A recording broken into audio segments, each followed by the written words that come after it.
Okay, ladies and gentlemen, a very good afternoon to you all. This is the day the Lord has made, and we shall all rejoice in it. And if this was church, you would all say amen. My name is Victor Sibeko. I am your host for this afternoon, Africa Brand Summit webinar. We host this on a monthly basis, and we discuss real critical things that impact on us as Africans and African diaspora. So our topic for today is a very interesting one, and it coincides with the Women's Month in South Africa, which is August, with a very serious, heavy history dating back to when the women took up onto the streets to go and boycott on the heels of apartheid and the struggles. So now, recently, we've got far more pressing challenges that we are faced than political challenges. But before we get started, it is important for us to know who we are as Africa Brand Summit. My name is Victor Sibeko. I am the convener and the host of the African Brand Summit webinars. We run these every month religiously, and we pick on very topical issues that impact on us as Africans and Africa as a whole. But be that as it may, we do not close or shut other people down from being part of this discussion. We are non-discriminatory. What we do for the benefit of the wellness and progress of Africa and Africans and all humanity, taking into consideration that the march was not only composed of Black women, it was a mixed race. It was mixed people that came from all different walks of life who took part in the march back in the days. But for us to get to participate in this brand summit, I'm glad that President Solly Mueng is with us this afternoon, and I would like him to just give us a brief background as to what Africa Brand Summit is, what we do, and how we go about doing what we do best and what we love most. President Mueng. Yeah, hello. Thank you very much, President Sibeko. You're going to have to explain that president thing again. Ladies, I think I saw one or two gentlemen in the room. Lovely to meet you here. Lovely to see you here. The Africa Brand Summit was first established and registered in 2017. Earlier in 2017, it was going to be launched in November 2017. But so for those who come from South Africa, will remember that that's when the current President Ramaphosa was contesting together with Dr. Nkosazana Dlamini-Zuma for the presidency of the ANC, and that election took place in November. So a lot of people said, look, so let's move it. So we moved the launch from 2017 to April 2018 in Cape Town. It was before COVID, of course. It was a very successful event. Lots of very, very big names in South African media, so civil society, politics attended, including the Chief Justice at the time who came to speak, Professor Madonsela, who was at the time public protector, and a few other, or just been public protector, and a few others in the media and space. And the aim was to talk about the evolving image of South Africa. Where are we? What are we getting wrong? What are the things that need to change to save the reputational image of our destination, of our country, and of our continent? And it was so well attended, and I'm sure we can share the report, President Sibeko, to this group and the subsequent reports as well. There was a big call that we hope we'll take back in 2019, and we did, but it met a lot of political resistance in Johannesburg. People said, actually, there was a government-funded campaign to make sure it doesn't happen. I know, it's a story for another time over a glass of wine. But yeah, they said this thing is not going to happen. Either we control the content of the program, or it doesn't happen. So it's a long story. I'm not going to go into that. But in the end, I was very stubborn. I said it's going to happen whether they like it or not. It happened it was meant to be in Joburg for 3 years. So the city of Johannesburg had bid to host the Brand Summit for 3 years. But it was really, really tough politically. The sniping was coming from all directions. So in 2020, we decided to take it back to Cape Town. And I mean, obviously, the decision was made long before COVID arrived, and COVID arrived. There were the challenges linked to COVID. We still had to make the decision: do we go ahead? Do we cancel? Many events, as we can imagine, were cancelled for 2020. But anyway, we chose to postpone it to October instead of the planned April, May. We took it to October 2020 as a hybrid event. So at the time, we were legally allowed to only have not more than 50 people in the room, and everybody else live streamed from literally across the world: Russia, India, UK, Sweden, several African countries, USA, etc., etc., etc. So it was very well attended, very good discussions. But the aim of the Africa Burn Summit has never been to just have a little chat and go home. That's what we do a lot of in Africa. We talk, we feel good. We feel good about the things that we're saying, then nothing happens. So we've always wanted to create a report with recommendations. These are the things that came out, and these are the things that we recommend should happen. And we typically, if we had a normal, promo summit, we'd also have a theme, an anchor theme, if you want. In 2020, for instance, was the agrarian economy. Africa is still a net importer of food crops, even as I speak to you today, which is crazy, right? If you think about the land mass that we have, what do we lack? The policies? Do we lack the skills? Do we lack the technology to make Africa, to turn that around so that we export more than we import food crops? And we had people from the African Development Bank, from many institutions. I don't want to waste too much time on this. And then in 2021, we decided to host, well, we were going to take it to Zambia. Well, the aim was never for it to be held in South Africa all the time. We were going to take it to Zambia, but then we encountered some challenges with the people that we were working with in Zambia. We decided to maybe while we plan for the next big event, to continue with these monthly. Actually, Victor suggested let's do these monthly events, and they've been very, very good. We'll touch on a lot of very interesting subjects. But our aim is to go back at some point at the right time. It could be next year. We're still discussing it. And we're also obviously looking for good partners to hold a fully fledged Africa Brand Summit somewhere in Africa. It doesn't have to be in South Africa, somewhere in Africa. And when that decision gets taken, we'll let you know. And of course, we also try to get input from other people about what are the key things. As I said, it's not just about talking, it's about coming up with a report, of copies of which go to policymakers, decision makers.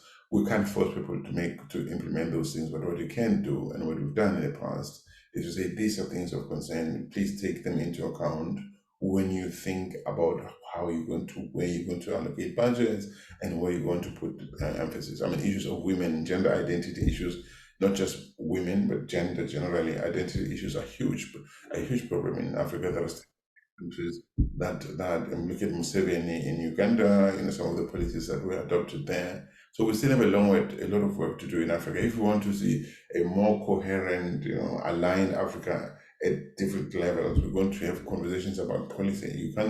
We can't be aligned simply because of the color of our skin or because we live on the same continent.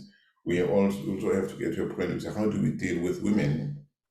What kind of policies do you want to enable, to remove the glass ceilings, to allow women to become the persons they can be in a society that gives them, just like it gives to boys, the same opportunities to be who they are. Because we know, I don't need to be convinced that women can achieve the same or even better things than boys. Any individual. So your gender doesn't determine whether you're good or bad. I don't think that Africa will be better because it's run by women. We've had women leaders in South Africa who are terrible. So if you give any child, irrespective of their gender, the same opportunities, and the same support to be the best they can be, some will succeed, some will fail, irrespective of whether they are boy or girl. And I know that in our societies, and we've suppressed the potential that lies in women, and it needs to stop. It's not just in Africa. You look in Iran, they still suppress women. In Afghanistan, women are not allowed to work. So there's still a lot of work to be done, and I think that Africa can lead in some of these things. And I'm going to stop here, but thank you very much. So this is pretty much what this has been about. I think He's taken over as convener. I used to be the convener of the summit. He's the convener now, and I think he's doing a far better job than I did. Thank you. Thank you, President Mueng. Once a president, always a president. Ladies and gentlemen, I'm excited to see men in our midst because we cannot fight this battle alone. When you go to a battle or to a fight, you need to fight with somebody. And unfortunately, we seem to be the ones that see that seem to be standing against women's progress.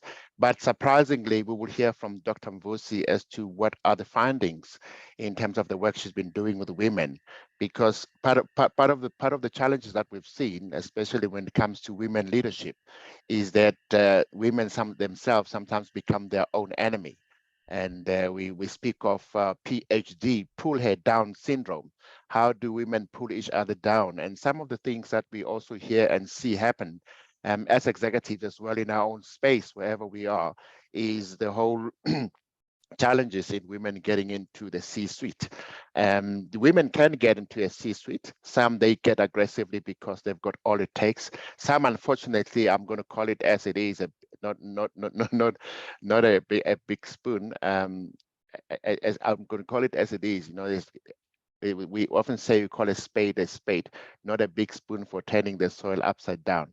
The sad thing about women challenges getting to the C-suite is that some of them have to go via the bedroom into the boardroom, and that is bad. So that goes along with bullying. But anyway, for this afternoon and this month in South Africa being the Women's Month, we've brought in Dr. Mvusy to talk to us about what is in that space, what is the understanding, and what is the engagement, and what are the findings in all her engagement with women. You know, our topic was the good, the bad, and in between. You know the movie The Good, the Bad, and the Ugly. So we will get to find out from Dr. Mvusy as to what is in all of these categories: the good, the ugly, and in between. And as we do that, we would like to really extend our appreciation to the doctor for allowing to be part of this conversation, because it is a very important conversation for us to have, and it shouldn't just be talk. There must be actions that come out of that, and there must be lessons that are learned. And once we've learned these lessons, we're making it easier for the girl child that we are bringing up to be able to fit into this space, the world of work, and get a fair treatment instead of being bullied. Now, ladies and gentlemen, allow me to introduce to you our speaker for today. This is Dr. Mvusy, who will be taking us through her findings and telling us more about experience in working with women. She is an author, a strategic and operations leader with executive experience in education, conservation technology, travel and tourism, as well as heritage industry. She excels in integration of social and environment issues whilst nurturing and developing human talent, which is very important, and we love her for that, because this is all about developing a human talent going further. She has provided leadership and strategic direction at regional, provincial, and national level within various entities. Dr. Songelwa, ladies and gentlemen, her leadership role span back to 1996 at the Golden Gate National Park as an environmental education coordinator, rising up to managing executive at South African National Parks, which we know as SANParks, chief operations officer at the Eastern Cape Parks, and tourism agency and founding chief executive officer at Jurni. Jurni is an organization that is connecting travelers and travel experience in South Africa through cutting-edge technology. Dr. Songelwa is a founder and a managing director of SCOFNOM. These are the initials of the parents. Her studies and career were largely influenced during her early rural life, which taught her how to rely on natural resources to sustain her life, including acquiring community wisdom of how to recycle, reuse, and conserve natural resources to benefit the whole community. Her leadership qualities, values, and ethics have been influenced by herding cattle as a rural girl and also enjoy nature-based activities and landscapes, arts, and the living culture. This is the lady I'm talking about, ladies and gentlemen, none other than Dr. Mvusy, whom I interestingly met on tour. I think she has referred about 3 international groups for me, and I've taken them on tour, and we had a conversation, and that's where I got to find out that she is an author. Now, she's an author of a very interesting book called Lipstick Chronicles. Without any waste of time, ladies and gentlemen, may I ask Dr. Mvusy, Dr. Songelwa, to take the platform and grace us with her presence and her wisdom. Over to you, ma'am.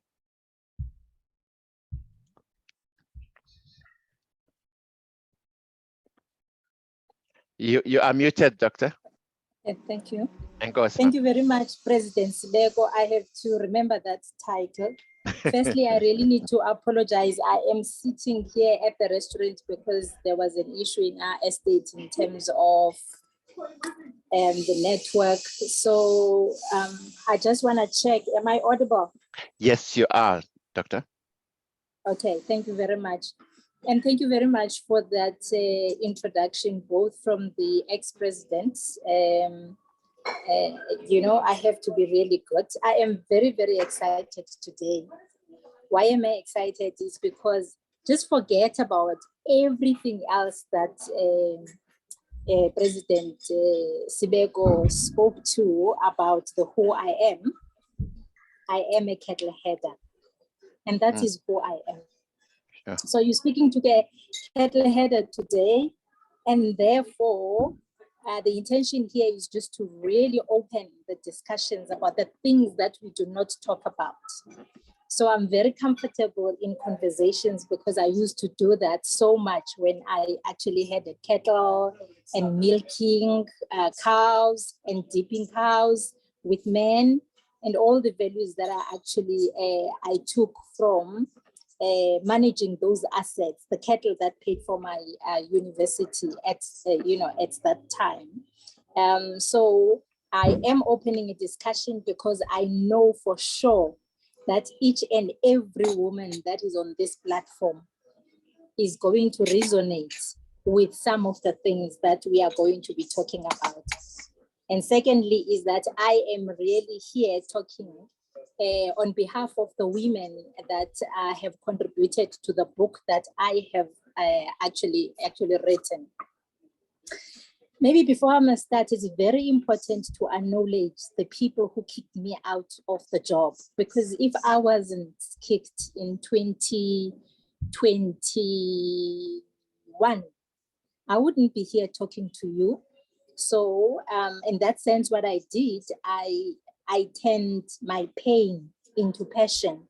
Yes, I was very, very passionate about transformation agenda in South Africa. I was part of those women who were the first to be in male-dominated industries. And, you know, I'm very excited to actually pioneer some of the things that were done in this country.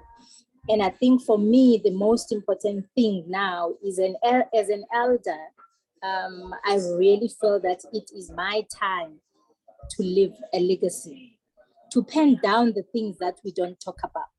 So what we're going to talk about is not only my experience, but it's the things that are coming out of the book, where I had men and women that I had interviewed, because I was really curious after I have been conversing with a lot of,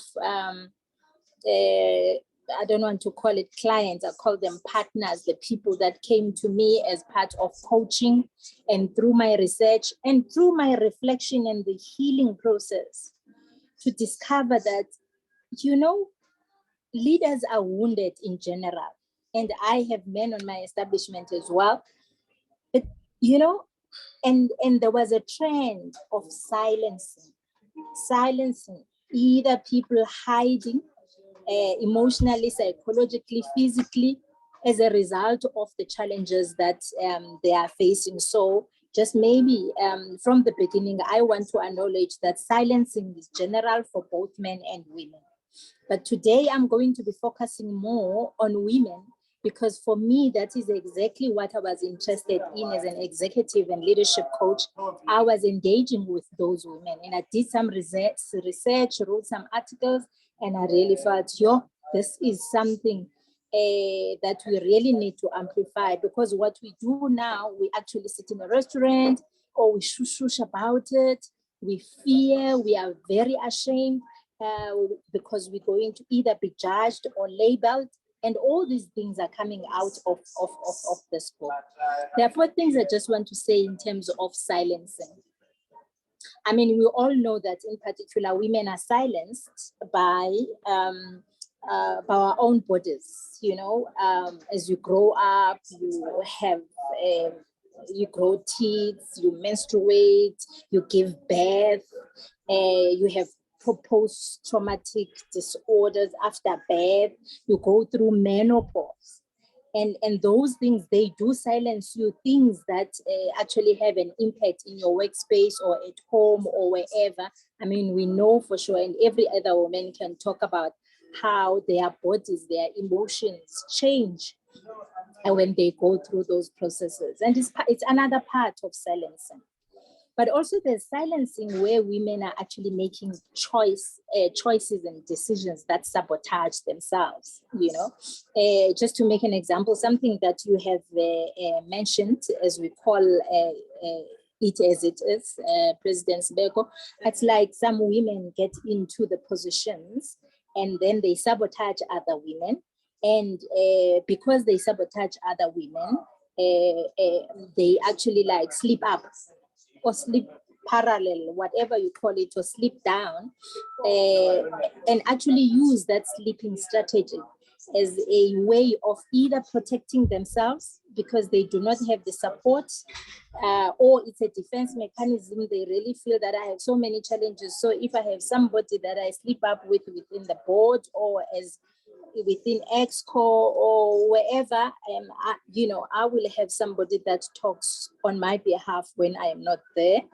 And unfortunately, these things are sabotaging women themselves, not only as individuals, but as a collective, because the next thing you know is that you will be approached by another man who thinks that you will actually again submit to that, because there are some other women who do that at the workplace. And also, it compromises our dignity and integrity as people. And most people that really get compromised in the process are women, because once, and I say this, a lot of people think that men don't skin up. Men, they talk. They will know, they will talk to the others when you have slept with him, because it's something either, I got her, or something, I have silenced her. So those choices that we sometimes make wrongfully or in defense, or or for our own protection, that's self-sabotaging, kind of voluntarily silencing yourself, which has a long-term impact in that you don't really get the respect that you actually deserve at the workplace. So today we're going to talk in particular about the workplace. Although we recognize that silencing happens even at homes, it happens within not families, within societies, it happens in places where we play and stay and and pray, for that matter. That is also what is coming out, is that those self-sabotaging practices that we kind of do that have long-term impacts in terms of our careers. There's also silencing that is happening as a result of interpersonal relations. It could be with your boss, it could be with your subordinates, your direct reportees, it could be your peers. Just by you onboarding, being employed within an institution, you are judged by your looks, how you dress, how you talk. They will look at smaller things. People will Google you. In fact, I was told by some other people that before I got into an organization, because I've got asthma condition, so I had requested that the carpets get changed but it became this big thing in this institution, is that, wow, who's coming in? Everybody else Googled me thinking that it's like I am this in a iron lady kind of person, but it was as a result of my health condition. And these are the assumptions and the perceptions that people have, unfortunately, because they don't talk about or they don't ask you.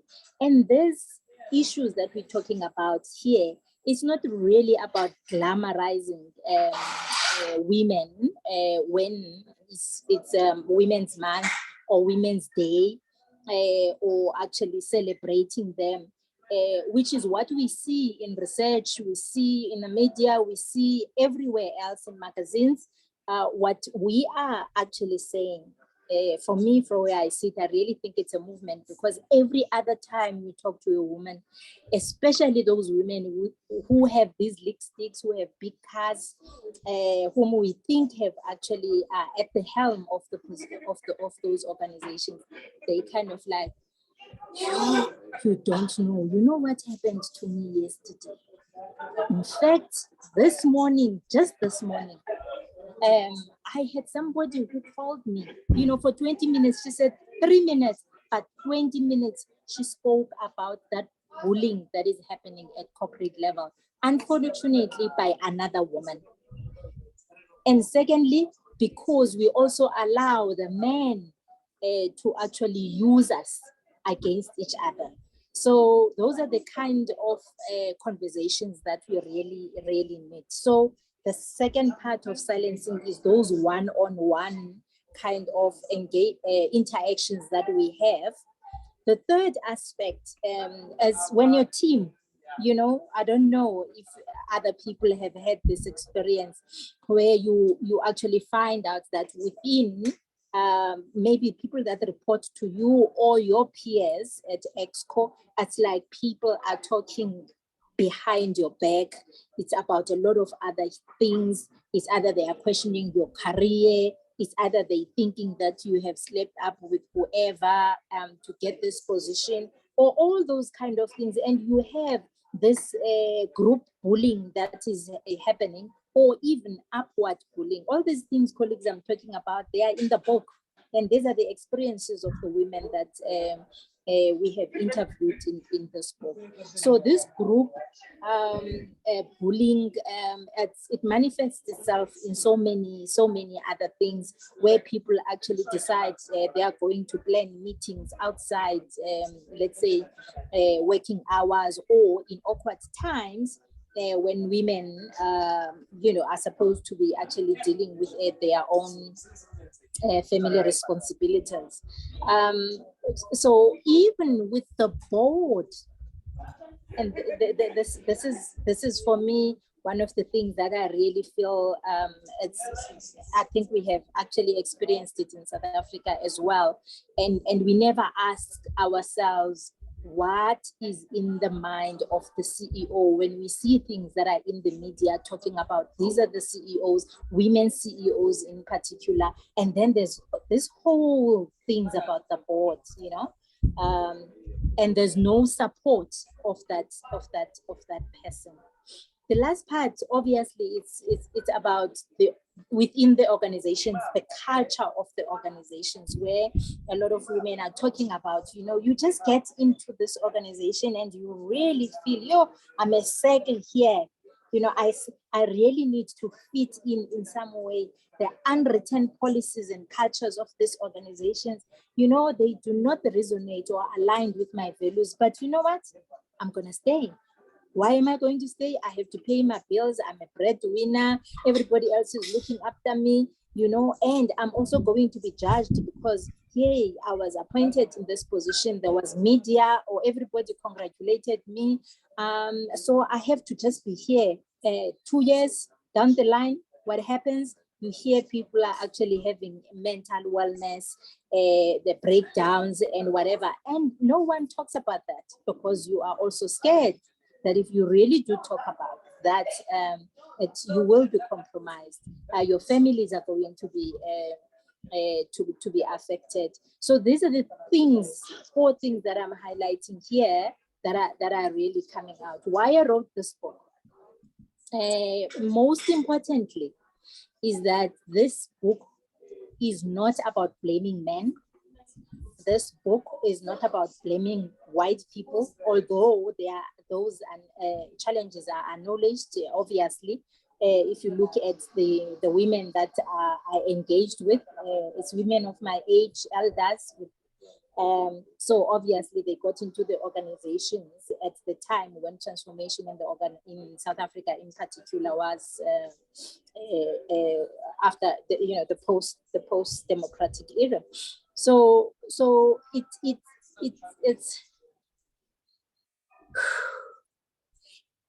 this is what is coming out, as that women are wounded. Women are not allowed spaces to be authentic in this organization. Women need safe spaces where they are going to engage with each other, like this one, and just call a spade, and heal and repower, which is what I call, they don't need empowerment programs anymore. That time is gone.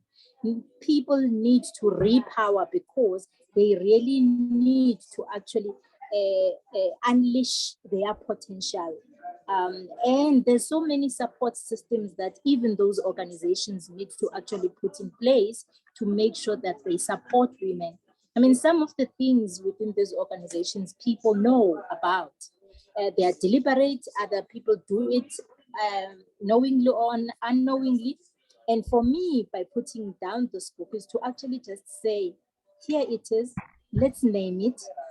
And after you have read this book, just ask yourself, am I one of those people who are either repowering or silencing women at home, in your church, wherever, what space that you are actually in, and what else can you do to make sure that we join forces to make sure that the children that we actually nurture, the boy child and the girl child, they grow to know that they are human beings first and foremost, and that what they bring at the workplace is complementary. There's no competition. We all need to be there.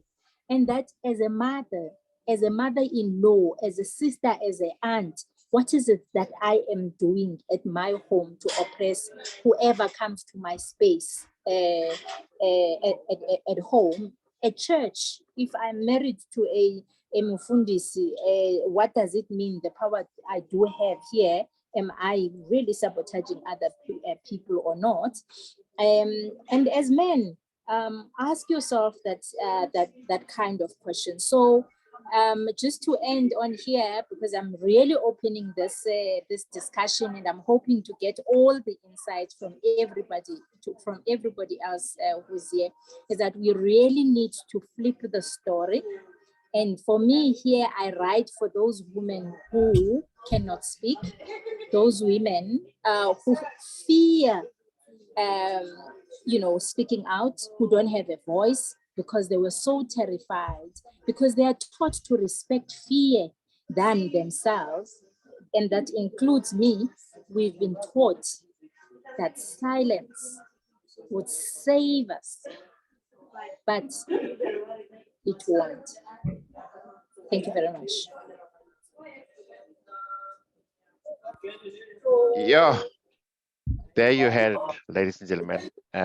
With Raf, very hectic. Yeah, at some stage I could see the doctor taking a little bit of a sigh, and pain slowly being suppressed. But already one thing I've learned, and I think it's everyone's lesson, that we need to be strong and not be afraid to take up the challenge. I like your phrase, you turn pain into passion. You know, when you leave corporate, it could be leaving corporate out of your own accord, but leaving corporate because you cannot take it anymore. So when you do that, you need to do that with a very bold, you take a very bold step in knowing exactly what you want to achieve. And I'm also glad that you mentioned the whole challenge of women having to go through the bedroom in order to go to the boardroom. It's a huge challenge, and it's something that really needs to be tackled. But I like what you said, that we need to stop the blame game, and women need to step up now and do something about it. It's all about these type of gatherings, and it's all about getting the stories told by someone else. That's what we talk about in the public relation and communication management practice, the art of storytelling. Tell your story in such a way that it inspires others. Ladies and gentlemen, I would like to open up the platform for comments, questions. If you want to share your experience in terms of how you've faced such a challenge and how you dealt with it. This becomes part of the healing process, because when you speak, the power of the voice, when you speak on something and you then realize you're not the only one who's going through this challenge, you suddenly notice, Guti, you are stronger than what you think you are. I see there's a comment. I think it was a comment. I thought it was a comment that came from me. Okay, now you see now the phone names become a challenge, and we'll encourage anybody who joins a Zoom, rename your gadget so that we know. But Ms. Z-Fold4 says corporate bullying is real. Now this confirms what we've just said, Dr. Songelwa. It is something that is happening. I mean, I serve in various boards, and I see how other men tend to behave. What you spoke about, men or women clubbing together and scattering about somebody, they're all targeting somebody in order to bring them down in one way or the other. Mabatu, you've raised your hand, ma'am. I'll appreciate if you could introduce yourself and then ask a question. Tell us where you're from. Yes, Mabatu. My name is Mabatu. I'm from Johannesburg South. I just want to, it's a comment that has a question in it. I'm echoing your statement, Babu Sibeko, earlier, that you said women has a PhD syndrome. I was bullied by a woman at work. Oh. And what makes it very, very difficult is for you now having to stand up against another sister. Mm. Because if you do stand up now, you look like you are jealous. You don't want women to go ahead or stuff like that. But then it becomes very, very difficult when a woman is not used by a man this time around to bully other women. But she's just doing it because, you are up the ladder, you are kicking the ladder so that no one comes after you to go up the ladder. It became a very difficult situation because I didn't know how to deal with it. Because you can see that I can stand up against this person, but me standing up will kill this person. I don't want to kill her. She's one of the women who have gone up before me. So it is a challenge that I'm still not sure how to deal with it. Yeah. Sure. Thanks, Mabatu. I think the doctor will respond on that. But before we go to the doctor, we have Mbali Nkosi. As we will appreciate your weighing in on the discussion and the conversation. Thank you very much, President Victor Sibeko. It's serious, this president thing. I learned from the best. Right? Yes, ma'am. Thank you so much for this conversation. I really can relate to what you're saying. And I just want to say that and also ask a question that, is the bullying in the corporate environment also because of the bullying that is happening mostly at home? So if you look at the way women are using favoritism to divide their own children, is that the reason why we're having this kind of bullying in the corporate environment? And also how the division in families is created by women. Do you think that maybe in weirder terms, that women are the devils, that possesses the devil because of that? Because every division that's happening, it will normally begin with a woman, and it will spread out into how children are raised. And you find that because women are not talking to each other, then kids are not talking to each other, or men are no longer talking to each other. Do you think that that is where it stems from? And does it mean that women are the devils, and you've been saying that men are evil and devils? Would you say that? Ooh, that's hectic and heavy, yes. That nothing else but the truth. So Mbali is taking us back to the Garden of Eden. You know, the story of the Garden of Eden when Adam and Eve were caught up in a situation, and when Adam was asked, Adam, where are you? Instead of answering God, he said, it's the woman you gave me. But we need to correct that. And I think your book, Doctor, does talk to those things. But I would like to have your live response to both Mabatu and Mbali's comment. Mabatu spoke about how does she then deal with a fellow sister, you know, and Mbali says, is it the devil in the woman that we have? I can see you, Claudine. After the doctor has responded, we'll take your question. Over to you, doctor. Thank you very much. Do you know what is actually nice about this conversation?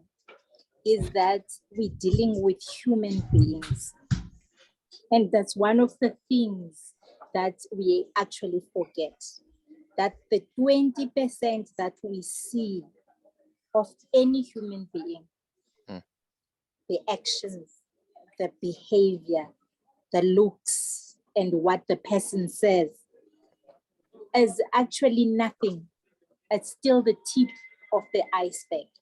There's so many things that we actually do not know about a human being, which are deeper.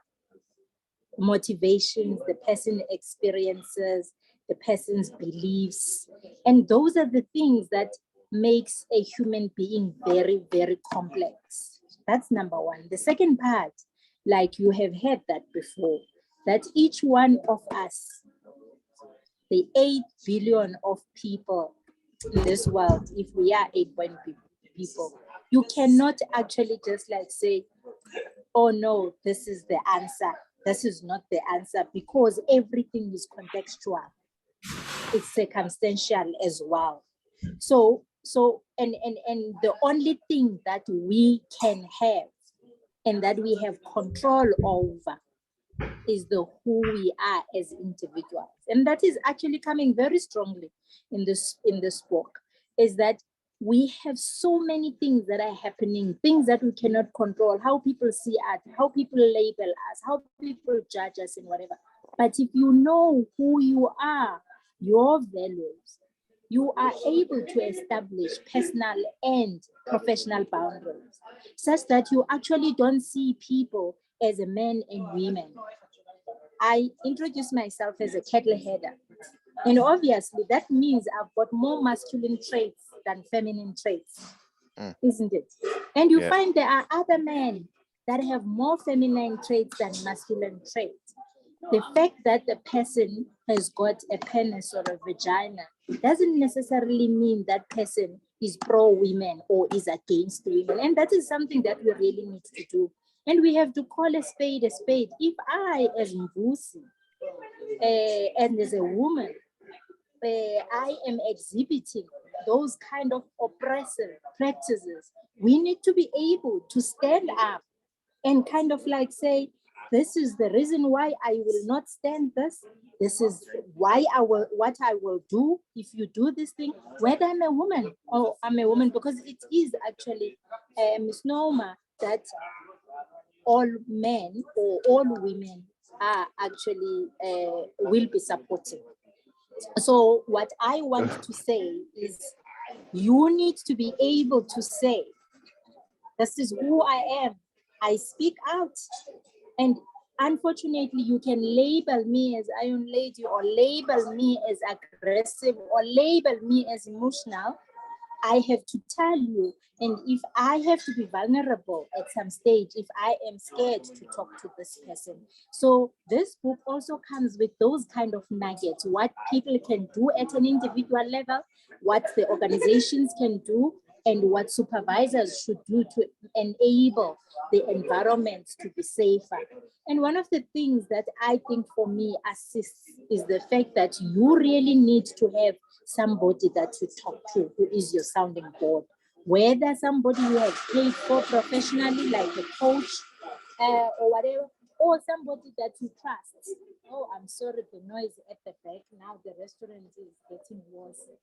So, you know, a pastor, a President Sibeko, somebody that you trust. It doesn't necessarily have to be a woman, and talk to. And that's exactly these reasons why we should have these safe spaces, because you will find that you will find solutions from other women, even on this platform, who can tell you the bullying stopped when I did this myself. I had this thing, I experienced this thing. So for me, I think these kind of networks are very important, and we can actually heal from these challenges before they actually affect us. The bullying at home is an interesting one, and I'm not really going to get and compromise myself by even quoting the Bible and interpreting it or whatever. But I really do think, exactly based on what I spoke to earlier on, the 80% of the iceberg, the childhood experiences that people had, what people were told to believe, when people haven't actually dealt, with their heads and their pain, sometimes they project it to others. And what happens is that I also now do the same thing to my own children. I raise my children because of how I experienced childhood at some stage. Either I overcompromise, or I actually just want to reverse or change the cycle. So these are these things, as I say, we can't only say it's at home, but the childhood experiences play a very, very important part in that. The same way for me, can I make an example that says, I'm a cattle header, and I grew up as a cattle header. So for me, when I look at men, I had never seen them as a threat. It doesn't matter what happens, because I had never experienced either rape or whatever at that time. Mm-hmm. And how I see men as, I will compete with them, I want to fight with them, because for me, I grew up trying to compete with them and showing them that I am this, I can. But another sister could have a different experience with either the father or the people in the community and whatever. So you can't speak on behalf of all women. We all just need spaces to be listened to. Thank you very much. Thank you so much, Doctor, for that response. I had promised the lady that I will get back to her after you had responded. I'm just trying to find it on my screen. You can go ahead, Sissy. Hello, can you hear me? Yes, we can, ma'am. All right, my name is Vatshiswa. I'm South African, currently not in South Africa at this point in time. I just want to weigh in on this issue. I'm the one who wrote corporate bullying. Yes. And said corporate bullying is real. I'm an HR professional. And I want to say that today, I want to challenge my brothers and sisters who are in the space of human capital or human resources, and say that normally in the boardroom, your silence is so loud around the issue of corporate bullying. I find that because people, when they are bullied, we find that people come to us first. And you find that in many times that they are silent, not because they want to. Some of them probably are faced with the same situation. So they therefore cannot advise. But I want to challenge you and say that you are in that position. Be the mentor or the leader that you wish you when you were not in that position of a leader. So please let your voices be heard around the issue of bullying, because bullying, it's a trigger to mental health issues. In my environment, I deal a lot with an issues of mental health that have been triggered by bullying in many times. And women bullying other women, it's a real issue, and it's a big problem in organizations. And I'm not saying that men don't do it, they do it as well. So, but I think it just becomes a shocker when you finally thought that boss of yours, that was a guy, they finally got rid of him. And then you are so happy to see this woman who's coming in a position of power, and you have hopes. And then your hopes are just shattered, because it's like you've moved from Thomas to another female Thomas. So I just want to say that I challenge you that let your voices be heard. Thank you. Oh, thank you so much. It's like you're moving from the frying pan into the fire. Yeah, and goes, ma'am. I see Penny's camera is on. Penny, you'd like to weigh in on the conversation? Please unmute. Oh, okay. All right. Okay. I'm still looking at comments and anybody's raised hands. There is a very interesting comment and a question, Doctor, from Mbali is just okay, from Orio Ramutsui. She says, can Dr. Songelwa comment on women insecurities? Because sometimes when a beautiful lady comes into a room, some will give her negative vibes just because they are threatened. Serious stuff. Doctor, your take?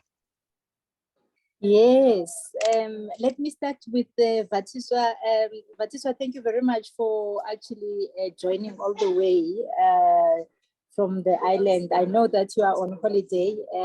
Vatiswa is a long sister of mine. And I just want to share one of the nuggets actually that came out of the of these conversations as two things about HR division. One is that organizations are not taking this function seriously. They actually look at it as an administrative function. And anything that will come from HR people, it's like, oh, no, these people always like, they are the kind of function. And I think it's important. The second thing about HR, other people were saying, is that the capability of colleagues in the HR of HR employees is also questioned because they are the very same people that are supposed to provide the support, but they are sabotaged by either their bosses or even themselves are not actually handling the issues strategically. So I agree with you. I think this organizational HR thing needs to be, it's not HR anymore. I don't know what's the right thing that is called now. It's human capital. It's human capital, which means that there won't be profit. In fact, that is what we are saying, is that the organization have to move from the head count to heart count. Because we know for sure, even internationally now, the organizations have to actually report on sustainability in terms of the impact that are making, not only to the communities, but also in terms of the how they make their organizations, the social and ethical and transformation practices within their organization, which is a part of the sustainability compliance. So yeah, that's one. Oreo and my sister, that's exactly what it is. It's either your look or your brains or where you come from. If people know you come from a wealthy family, or you married to a wealthy person or whatever, and this is what we're talking about. You just judge before you say anything else. And what you're wearing, and people will start looking at, oh, okay, is she wearing Foschini, or is she wearing a particular design? Look at her lipstick, smaller things, exactly like that. So insecurities are there for women. In fact, this other person that I spoke to was actually saying, this lady is like, this woman is expecting me to wear in a particular way. And these Western ideas, those are the things that we also have to challenge. These Western ideas of looking professional or doing professionalism against the who you are as an individual. Can you come to the office without wearing heels, without making makeup, without putting a lipstick, and you're still an executive person? Can you come from the office, from either from gym or from wherever you were, and then you like wearing your whatever clothes, casual clothes, and you attend a meeting because you had to rush from the school, your school, or from somewhere else. So these are the things that people get judged upon, and I think we all insecure, and there is no one who's spared, actually, whether it's women on top, or you will even have the people who you think are at lower ranks that are going to use people on top to actually sabotage you as a person and silence you.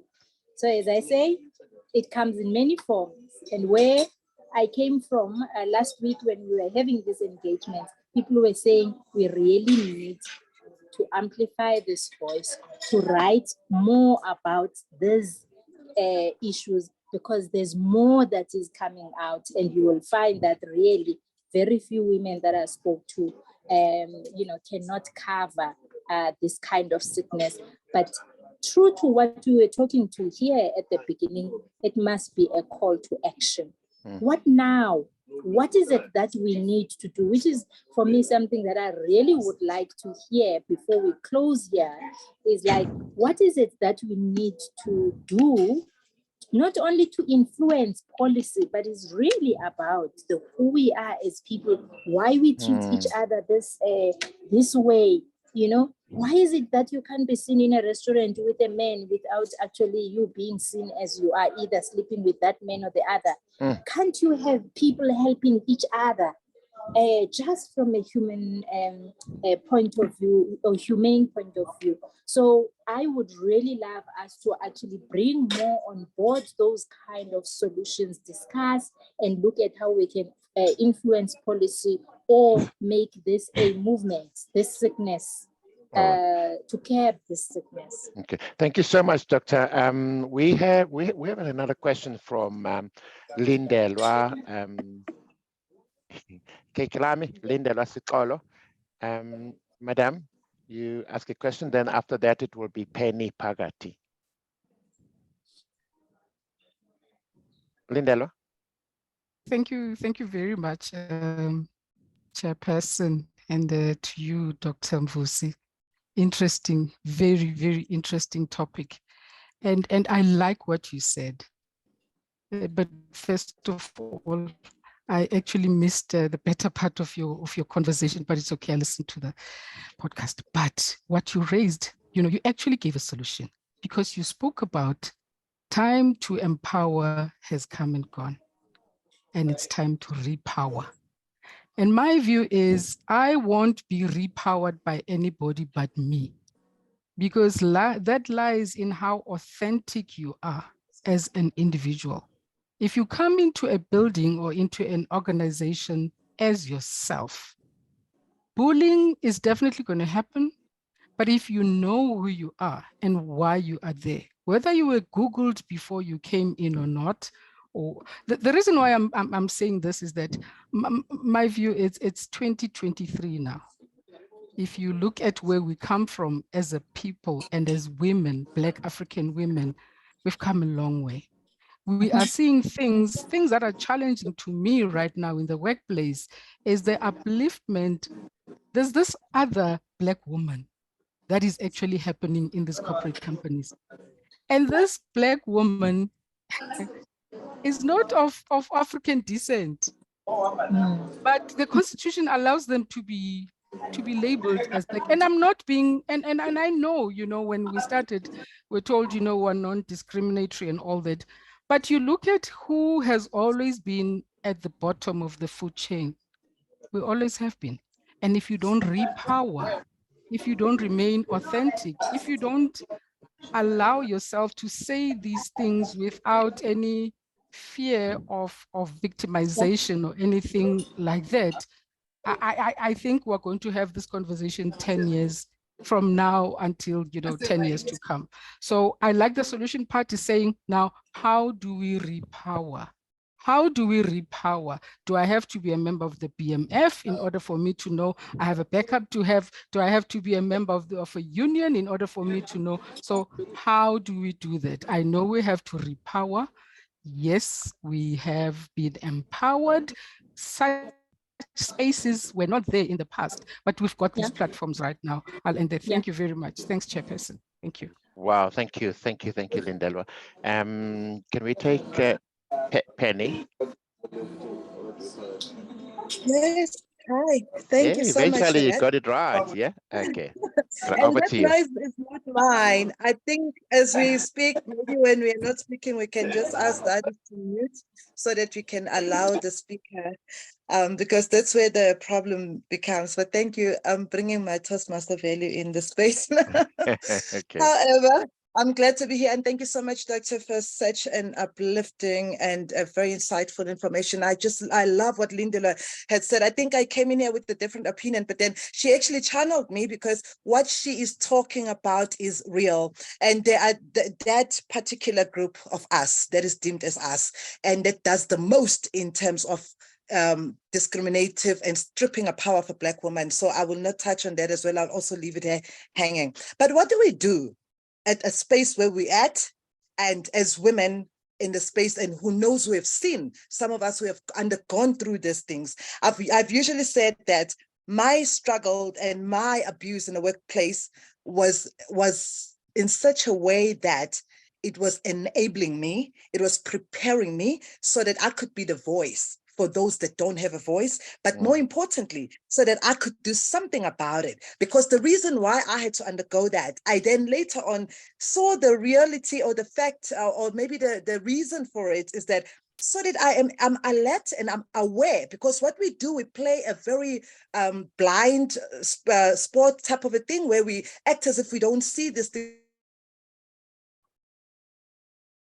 when they happen, and we act as if we are powerless to them, yet we do not know how to come together and curb this in as much as we can. It's not about how a woman look, but the most important thing is that it's the awareness of self. When you are aware of who you are, and you are aware of the role and an assignment that is placed upon you in that environment or in a workplace, you will step into your space of power by doing that which is not done by most. Because what has been a biggest issue is the fear of people being afraid to start stepping up or doing, because everybody is here trying to position themselves for the opportunity. So I think I would like to believe that in a workspace, I'm one of those that I don't look up, I don't do things so that I be liked.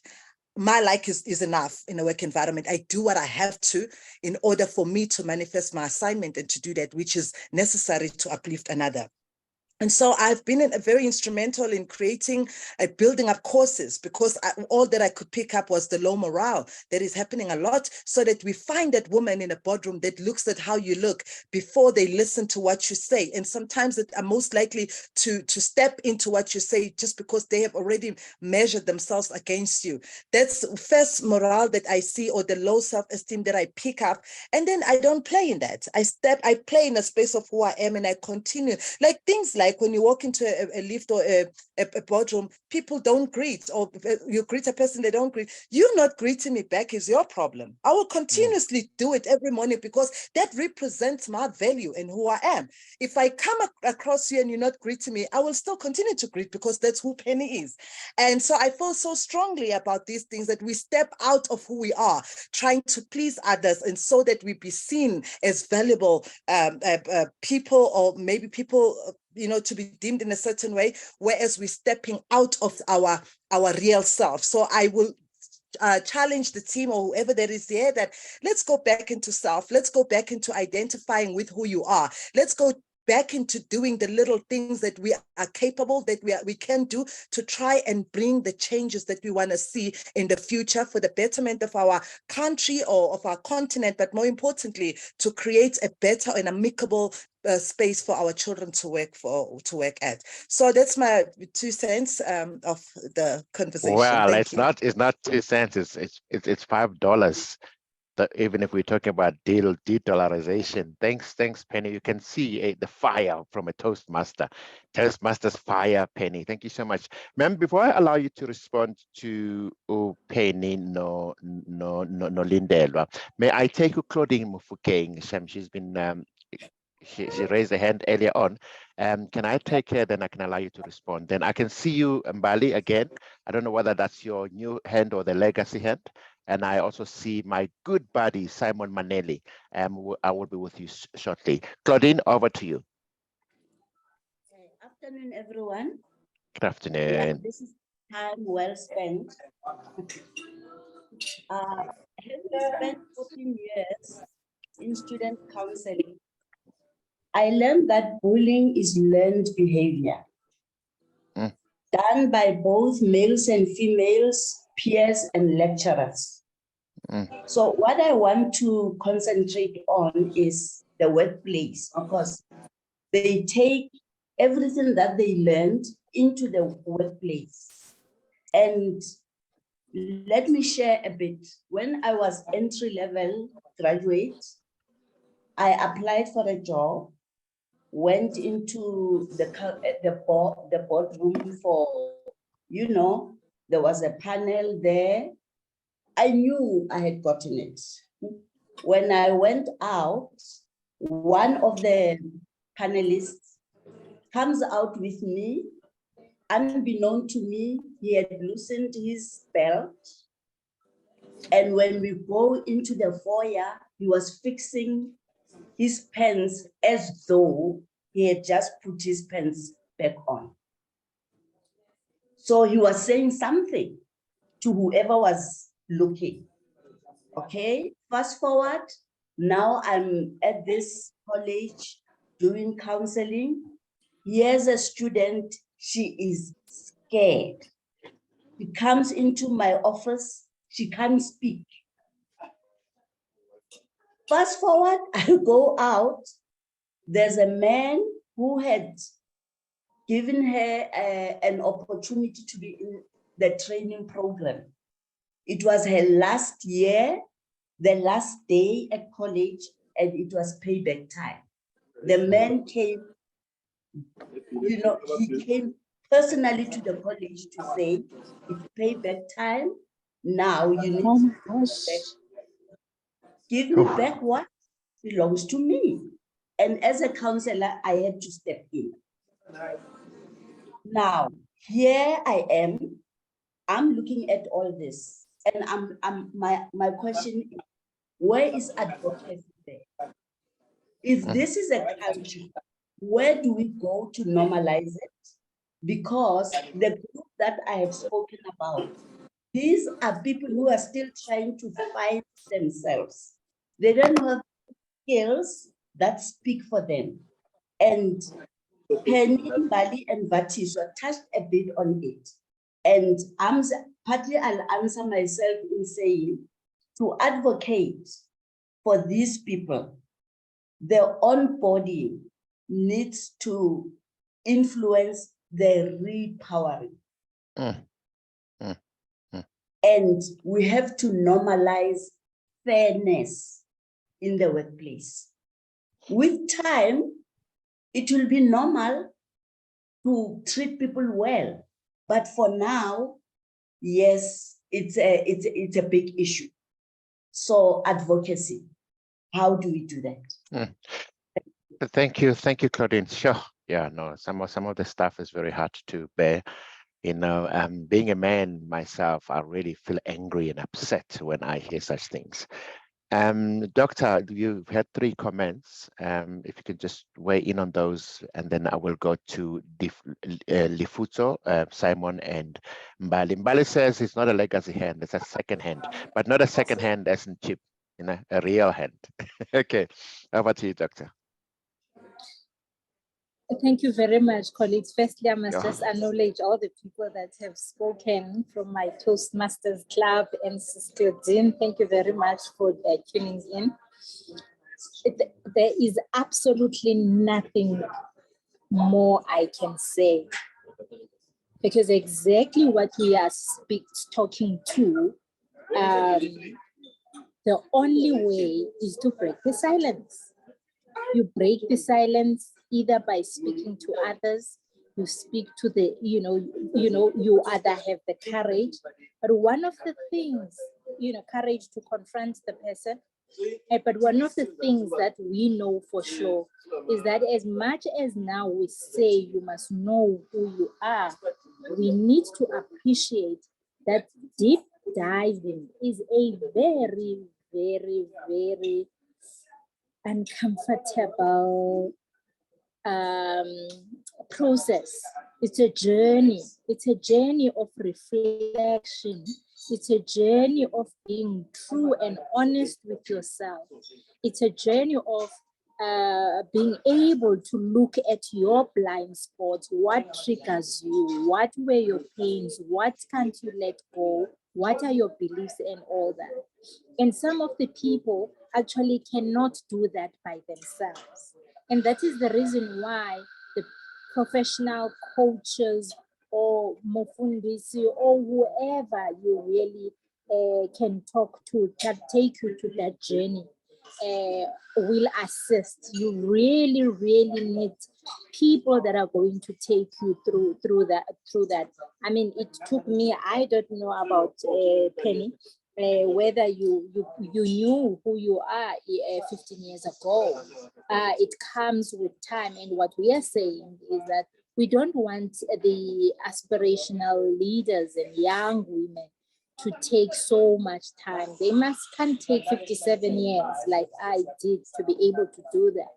We want them to actually be aware at a younger age, just to know that the workspaces are microcosms of the society in which they are located, and they are layered by the national landscape and the international landscape. So it's complex. It's complex. You have to navigate the policies. You have to navigate all those kind of relationships for you to be able to stand up and speak out gracefully so, firmly so, and you actually just really know that whatever you have released at that particular time, you're not feeling guilty. You kind of like very happy that you have done that, you know, instead of like bottling everything up. So for me, these experiences that are shared here by Abo Osis Claudine as well, this is what we want to talk about. There are so many ugly things that a lot of people do, and this is who you are. You know, people do these things based on, I don't know, it's like erosion of values. I don't know, but we need to ask this question, so what now?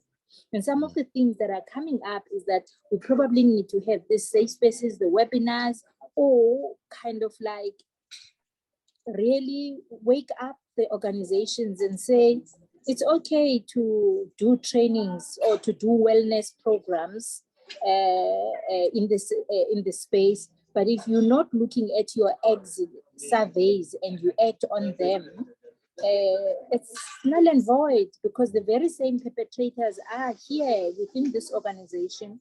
You're not looking at those exit interviews, you're not analyzing them, and you're not talking about them within this organization. These perpetrators are here, so you know, we are not allowed to fail and be authentic as women and bring what we can, you know. So how are we going to make this kind of spaces? So we need to be talking more and say, what now? Okay. We can All right. go throughout the country. We will find more and more deeper conversations. Sure.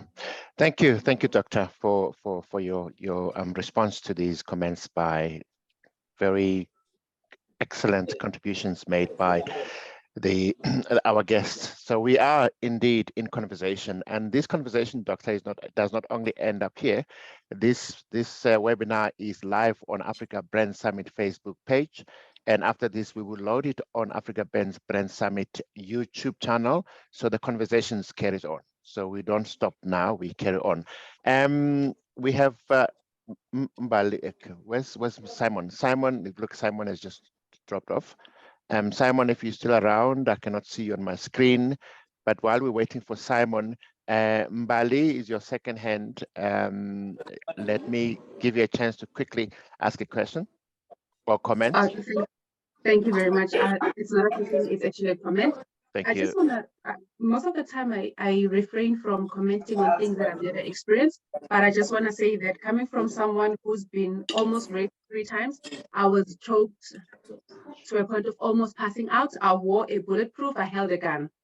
I want to say that, yes, yeah, it's shocking, but I survived it. And Sure. from my first marriage, I've learned that a lot of us women are actually presenting ourselves as victims. Okay. We don't understand that things don't happen to us, they happen for us. Had my marriage not failed, this amazing person that I am today wouldn't have emerged, because we as women are not allowed the opportunity to be who we are. We are told what to think, we are told how to dress, we've got all the societal norms that are imposed on us, and we accept them without questioning them.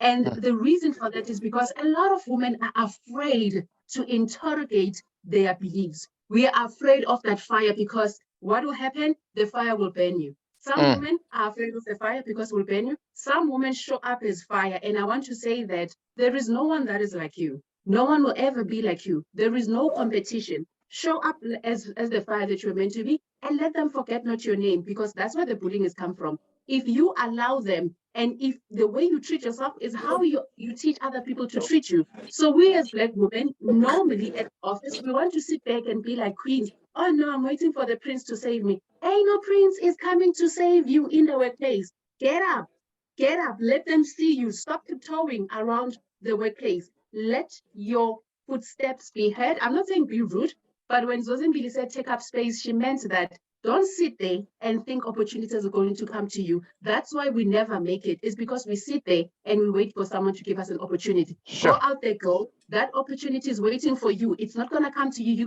better go get it. Show up and be the fire that you are meant to be. Thank you, Mbali. Thank you so much. Wow.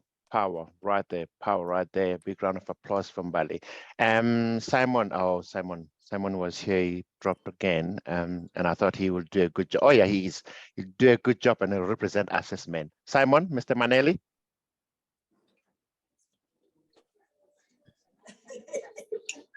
Simon. Okay. Simon, okay. While we're waiting for Simon, we've got two comments, but there is this lady that I must really give a chance to speak. And this lady manages one of the lady that has been exposed to much more abuse than any other athlete that we know in this world. Lefutso. Lefutso? I know you have to try and find the unmute button. Lefutso, your 10. I don't know what is happening there, but what Lefutso also commented on the chat to say that this hit home with me, though in the athletics as a coach and manager, I have solutions in my big head, but in real life, I feel helpless with wounded women. Now, we know how serious this is. Lefutso also manages and works along the likes of Caster Semenya. We've seen how she's been abused in sports, and we would have loved to hear it live from Lefutso. Let's hope she'll be able to unmute. Maneli is in. Yes, Simon. Thank you very much, Chair, and a very happy and beautiful Women's Month for all our ladies all across the world. Critically important for me in this conversation is how we as males are also leaning into the issues that females are dealing with. Growing up, we've been taught that menstruation is not something that boys can talk about and boys can talk to. As a young man, I remember I was probably 8 or 9. My mom had the conversation with my sisters in the house, but then she sensitized us as boys in the house that these are things that are happening around us. These are things that are happening around you, and it's natural, and these are things that happen in this home. We also have a philosophy in my home And I always share this when I talk to people, that in one house, you only have one bathroom. Yet that bathroom is not split into males and females. And when we get to work, we all of a sudden assume that we are not in the same building because we are of different sexes. And critically important in the female world, every female is seen as an emotional being. She's seen as a person who is soft. She's seen as a person who cannot make firm and stern decisions. And most of the times, other females expect a female to be soft on other females. And one other thing that we in society also carry along with ourselves is the fact that, you know, when something comes from a female, it's probably coming from a mother nature, soft environment. It can't be something that is concrete. It can't be something that is strong enough. It can't be something that is important enough. And we think importance is loudness. And just today, on my way to the airport, I was listening to a podcast of somebody who was just talking about what confidence is. And we believe and we think that confidence is being loud. So if you are in a room, for you to be confident, you have to be loud. And it makes me think of the Standard Bank advert of the lady who used to probably be a teacher. She's now retired, and she walks into the bank, and she speaks like a teacher. She speaks loud, and she gets everybody's attention because she's speaking loud. And the speaker in this podcast said, confidence does not mean that you're an extrovert. Confidence doesn't mean that you have to be loud. Confidence doesn't mean that you have to wear a stiletto. Confidence doesn't mean that you have to wear a long skirt. Confidence doesn't mean that you have to be beautiful. Confidence doesn't mean that you have to have makeup on. For that matter, I always say to people, who told us that beauty is the sharp nose? Who told us that beauty is rosy cheeks? Who told us that beauty is having something red on your lips? Beauty is what you create, and beauty is what you accept. Oh, yes. Once we accept certain things, whether it is ugly, you will accept it as something beautiful, and you yourself will perpetuate that ugliness because you've accepted as something that is good, something that is acceptable, and something that at the end of the day, something that we should mark and measure the world by. Wow. Critically, I work for an organization called Suffolk Steel, and we are part of the Suffolk group. We recently had some lessons on sexual harassment, and I wanted to take sexual harassment much further than just being, and I'm going to be adult here because we are adults, a beard and a penis and, you know, breasts and long hair, if I can put it like that, or a skirt. Whereas sexual harassment happens between females, it happens between colleagues, and sometimes the lines are so thin that if you're a manager and you do it to another manager, it can't be sexual harassment. We're in the same cohort sort of thing. Or there are jokes that happen within a certain fraternity, and because we are all lawyers, lawyers must muster up, and lawyers are firm and strong people. Just look at how people are treating the lawyer now in the Senzo Meiwa case. Every time she smiles, people say it's either she's sarcastic or either people say, she's trying to woo people around, whereas it's her demeanor. And for that matter, it could be a tactic that she has. And it could also be some message that she's putting across. And there are so many languages that we misunderstand within the sphere of just being these beings that we are, that the minute you walk into a room, people judge you by your appearance. I'm a short man. I'm a very soft-voiced man. And most of the times when I get on stage, which is what my job is all about, Victor knows about this, the minute I open my mouth, before I really get to the crux of what I say, people go, oh goodness, what are we going to hear from this soft-voiced man? And when I open my mouth and my brain falls out, people are shocked. And these are the stereotypes. These are the things that we, in this group that we are today, need to debunk by, again, going back to what the first speaker said, find yourself. Once you found yourself, present yourself with confidence, without fear, with knowing that you know where you come from, and most important, the experiences that you've had through your life. Education can only take us that far. Education, and I'm repeating that, education can only take us thus far. I draw from lessons from being a farm boy, having grown up on a farm where we still had to say, I kept on saying Bas until I was 17 years old. I still had somebody that I called Bas, not Manir, I called Yabas. I grew up on a farm. I cut my teeth in the corporate world at Telco many years ago, thanks to Black economic empowerment, thanks to transformation and all of these things. I'm one of those babies, unfortunately. But it's just that I got into the right organization, I got to the right people that really saw what the idea was put there for. And we can have many forums that speaks for women, that speaks about women, that put women issues first.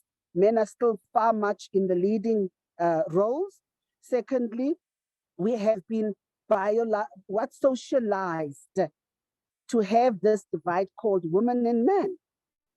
And the first thing that happens is from our employment equity statistics and everything else, we take those so practically, not practically, pragmatically, that we actually look at the number of dresses that we are going to appoint, instead of looking at the number of brains that we are going to bring in from a group of dresses. A group of dresses. We are so afraid to be right that if we are going to appoint and we say our EES tests say we need women, we are going to mix those women with men when we're going to interview them. Instead of saying we need 70 women, from that 70 women, we need one. And we are not into the room. All right. Why are there no men? Okay. You know, and for me, critically important is, thank you, Victor, I know you're going to stop me. I'm a preacher. What's critically important is for us to take up our space. Secondly, is for us men to understand the scope of the environment that we are in. Secondly, for us as men also to stand up and not be shy and not be afraid to be allies for women and women issues. Thank you. Sure. Thank you so much. I think Simon has just summed it up on behalf of men. Thank you so much. Bye-bye. That's being well represented, and from you and our fellow profession that we are in, you've done exceptionally well. We way past our finishing of time, which is 3:30, but it's now 15:38. I would like to take this opportunity to thank everyone for being part of this. But before I do that, what I picked up, this on its own is part of the healing, where people are speaking out and where people are engaging. And the safe space you spoke about, Dr. Songelwa, I read this message and I was like struck a little bit emotionally from Sibongi Demtweni, who says, I was bullied at work by white ladies, and I thought this was a race issue only. My jaw is on the floor listening to everyone's story. So this bullying thing is a real serious hoha, and the beast that is with us. And Mbali Nkosi, once again, her comment says, beauty is what you create. Beauty is what you accept. Just as I'm putting on my lipstick. It looks like Mbali might have read a passage on your book, or it's a passage that must be added on your book, Dr. Songelwa. But before we leave, some things we may take lightly, but they're very important. We have a participant, Octavia Lisa, and I think she's talking more about universal accessibility, Dr. Songelwa. She says how women living with disability are treated. Are any ramps for wheelchairs or ladies or men's rooms user-friendly, or does an organization even think of respecting people with disability?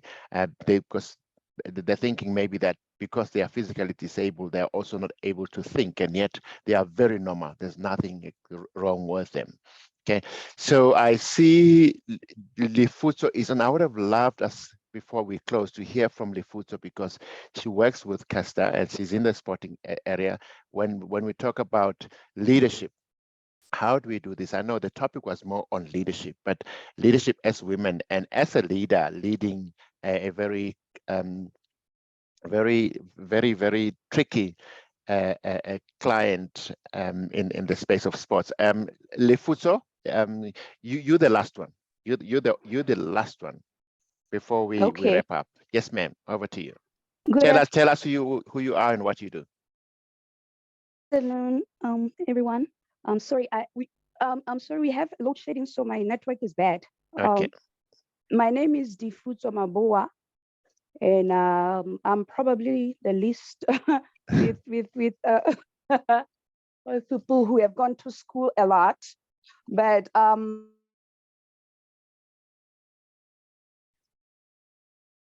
we're battling to hear you, Lefutso.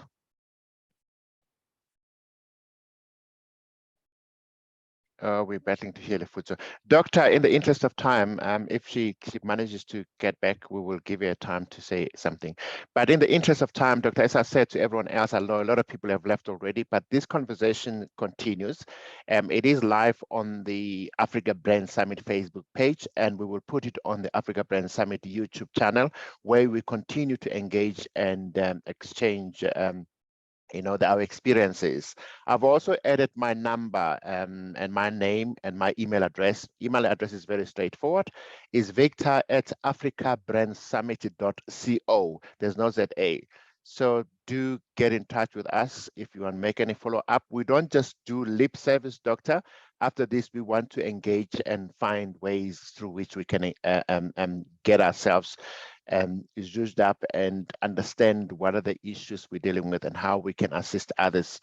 The books will be available. They are on order. I will be working and assisting the doctor to ensure that everybody that needs a book gets a book. We will share all the information as to who to contact and how do you go about procuring your book. If you're in and around Johannesburg, we can even arrange to get your book delivered to you. But for now, I'll just ask the doctor to give a closing comment, and we can call it a day. Thank you very much, President. You know, for me, I'm just really very excited that we have opened up this opportunity to talk the insights that are coming here from just from this platform from all of us is exactly what we need to be amplifying. Maybe through even intergenerational kind of engagement, so that we can have the young people learning from the elder. I'm not saying that we are older, and even the younger ones can tell us about how we can have our guns ready. We can learn some skills from the young generation as well. All I just want to say, I want to thank everybody for coming on board. I hope we are actually able to take as a collective this conversation further. I really want to thank the organizers. We can hear the men and women are actually putting the hands together to break the silence of women, and we have to start doing something. No one has got answers, but as the colleagues are saying, we really need to attract what we want to be in future. We cannot continue to use the same formula to address the issues of the past. With that, colleagues, I really want to thank everybody else and thank you for repowering myself as well. I'm looking forward to actually engage you further in your own spaces of work or own spaces of play. Thank you very much. All right. Now, thank you so much, Doctor. Ladies and gentlemen, thank you for your time. You've sacrificed. You've made time to sit in this conversation, and I'm definitely sure that we've all learned. I've learned so much. I sit in boards. I'm in corporate. Yes, I quit and I fired my boss a while ago. So working for myself has been quite interesting, and I've worked under female leadership. Yeah, a few challenges here and there, but I've survived. So to thank you so much, please do contact us. Very straightforward, Victor@africabrandsummit.co. For those that are running workshops at work addressing these matters, and you also want to bring in somebody to assist, motivate you. In our other spaces, we do consulting, change management, a whole lot of other training. So if you'd like to reach the doctor, please drop me an email or give me a tinkle. My number is on WhatsApp. It is on the chat group. Even when you go to your YouTube recording, you will get all the details. From me to you, with love and all, thank you so much for all the guests that have attended. It's been a wonderful afternoon, great engagement, very empowering. We have really learned so much. Oh, by the way, there's one lady, I cannot afford to miss this one. A very special lady who sent a very interesting message to you, Doctor. That was Lilin Tsepe. Oh my goodness. So we just have to find it on the chat. Thank you so much, Lily, for attending this. Lily is one of the really hard and fast ladies in management, who's gone through the thick and thin but survived it all. Okay, thank you so much. We really need this kind of conversation regularly, to be exact. And thank you so much, Doctor, for such powerful information. And this is Tebo who's shared this message with you, Doctor. Ladies and gentlemen, it's been a great afternoon and much appreciated. Next month we're talking tourism. The role of tourism, how do countries position themselves, how do we get the small, medium enterprises coming into the space to assist them position themselves. And the month after, it's an offspring of the conversation we've had in this platform. We're talking about rural and township health, Doctor. And we will be doing that together with one of the participants, Lindelwa, who was part of the conversation when we are talking about the challenges in Africa. So we are in this together, and we really want to make Africa a better place for us all. On this note, love and all, good afternoon. May the Almighty bless and keep you. To the Toastmasters in the house, yeah, thank you. Thank you. Hi, everyone. Mr. Yes. Sibeko, I think you once interviewed me. Am I right? It looks like. Oh, these are my Toastmasters, my Toastmasters team. Thank you very much. Now you're opening serious files now, Penny. Thank you very much for an empowering session. Goodbye. Thank you. Oh, Yeah, now we can have a casual Thank you very conversation. Okay, let much. me stop the recording, then we can continue. Stop recording.